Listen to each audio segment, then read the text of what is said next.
Hi everyone, welcome to another episode of McBass, and here today I'm going to teach you how to restring a 5-string bass correctly. There's always been a lot more in other videos in YouTube, but this is my way of doing it, and I'm going to show you how. Alright, let's look at what you need. First of all, you need a bass. That's pretty obvious. There's 5 strings, 1, 2, 3, 4, 5. And the second most important thing is you need new bass strings. This is by StringJoy. Go check them out. Put a link in the description down below and go for them. Second thing you need, a tuner, because you got to tune up. You got to make sure everything is in pitch correctly. Cable connected the bass guitar to the tuner. You need Allen wrenches for the bridge. And you need a feeler gauge for a string height, again for adjustment on the bridge. And most importantly, a Phillips screwdriver, hopefully number 2, for a bridge for adjusting intonation. And that's pretty much what you need to do the bass strings. Alright, so the first thing you do with the bass, you pick it up and actually you inspect the neck. If the neck has been bowed, then I suggest you find a guitar tech, or if you know how to do it, adjust the neck with the truss rod. So that'll be the first plan of attack. Then if you can tell that the neck is straight and looks good, then de-string the strings. And as for me personally, I do keep my strings just in case for accidents, aka mean if the string snaps or anything of that nature. So I do try to keep them as nice as I can. And yes, there is tools to get the to get them out faster, but I like it this way.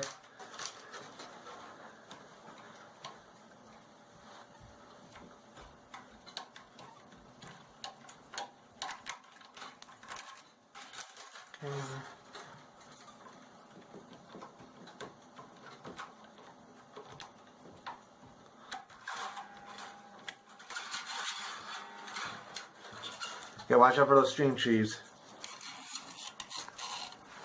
Oh, by the way, this bass is supposed to be a Stingray. It's a copy, but the main model is a Stingray model.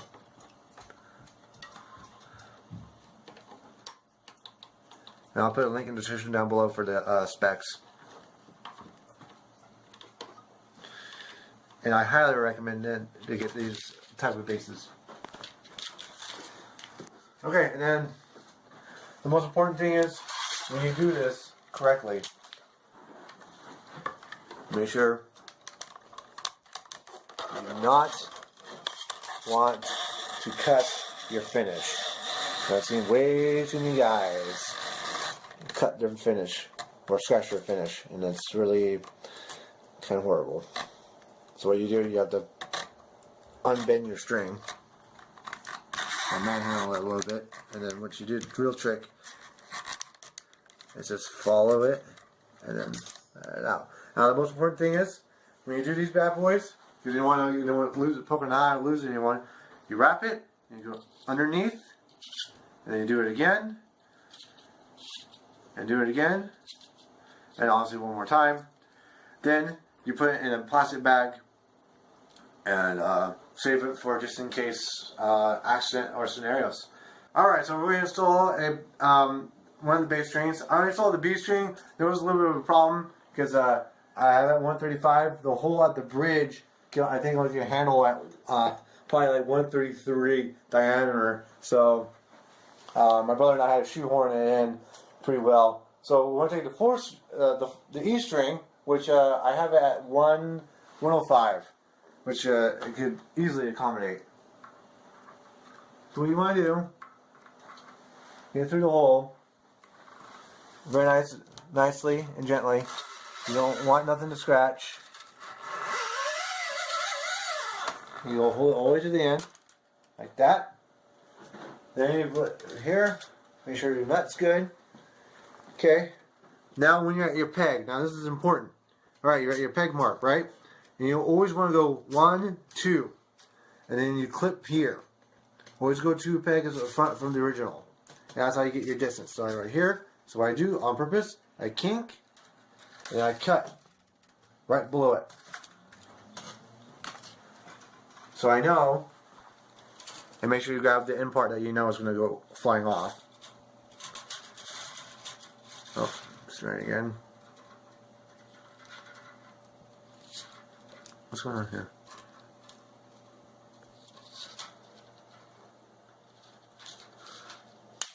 There we go.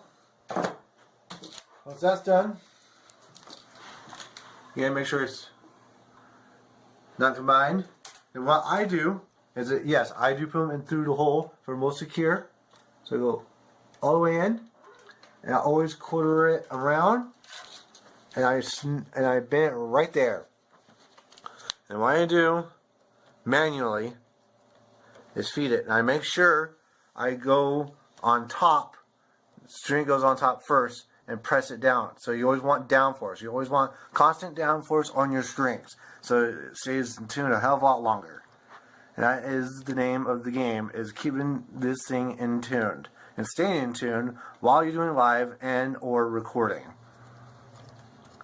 Because let's face it, folks, you don't have a good tuning instrument. You know, it's going to be more of a hassle than an enjoyment. And then when you're about there, make sure your nut is set for it to the string, and then just get it roughly there. Doesn't have to be perfect just yet. You just want to let it do its thing. Alright, so got all the strings up. Hopefully you got all the strings up also. Got them not in pitch, obviously, here just to demonstrate. There, they're on there. They're on the underneath the string trees and all the locks and stuff. So now the next step is tuning that pitch. So I got my tuner on, and what usually I like to do, most cases,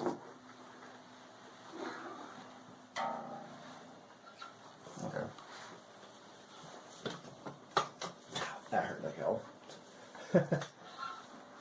Let's get a strap. Let's make this easier. Kids, get a strap. Makes life a hell of a lot easier.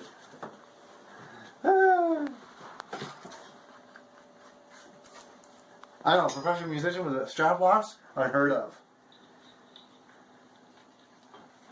I'm not the one jumping them down. Alright, so the first thing, this is the top string, A string. So you tune it up to A. I mean to B, excuse me, B string. So just get it there. Then get up to E.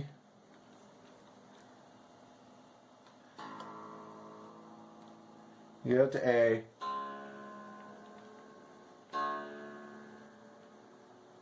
Get up to D. Then up to G.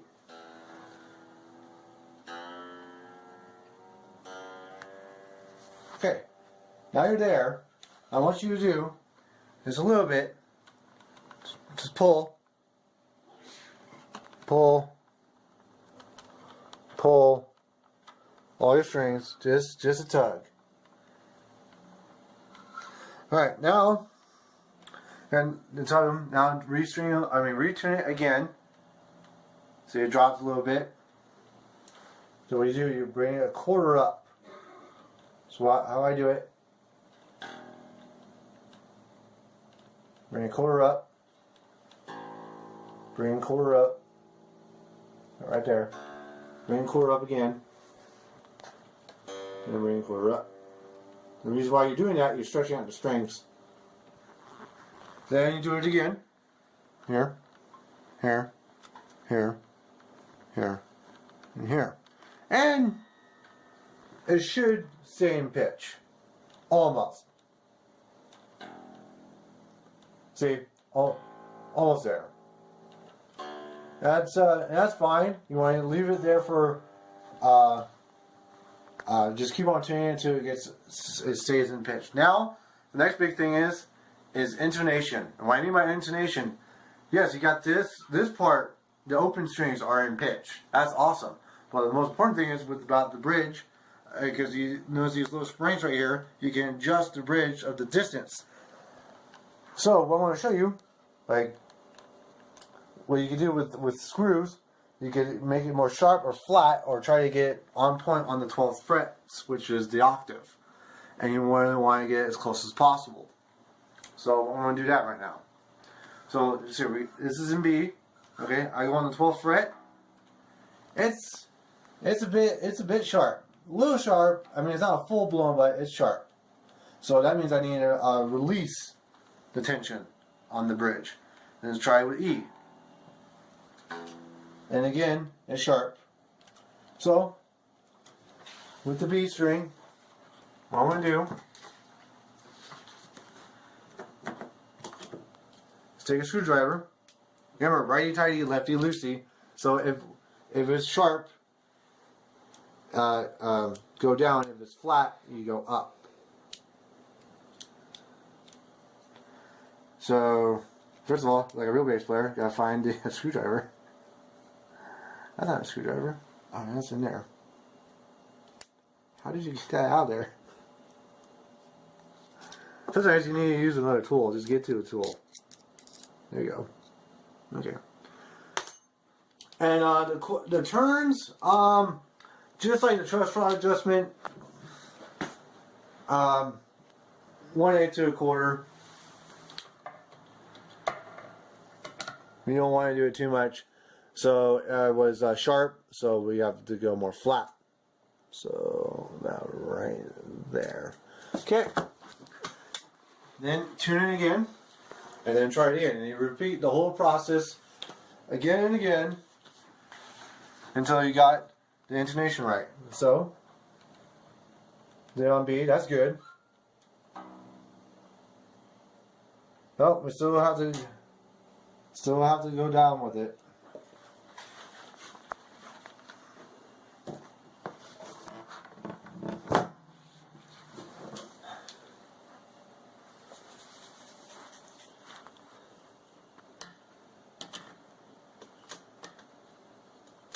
I want to do a full turn and see where it goes.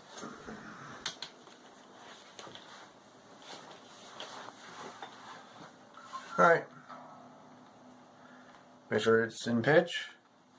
And then go for the 12th fret.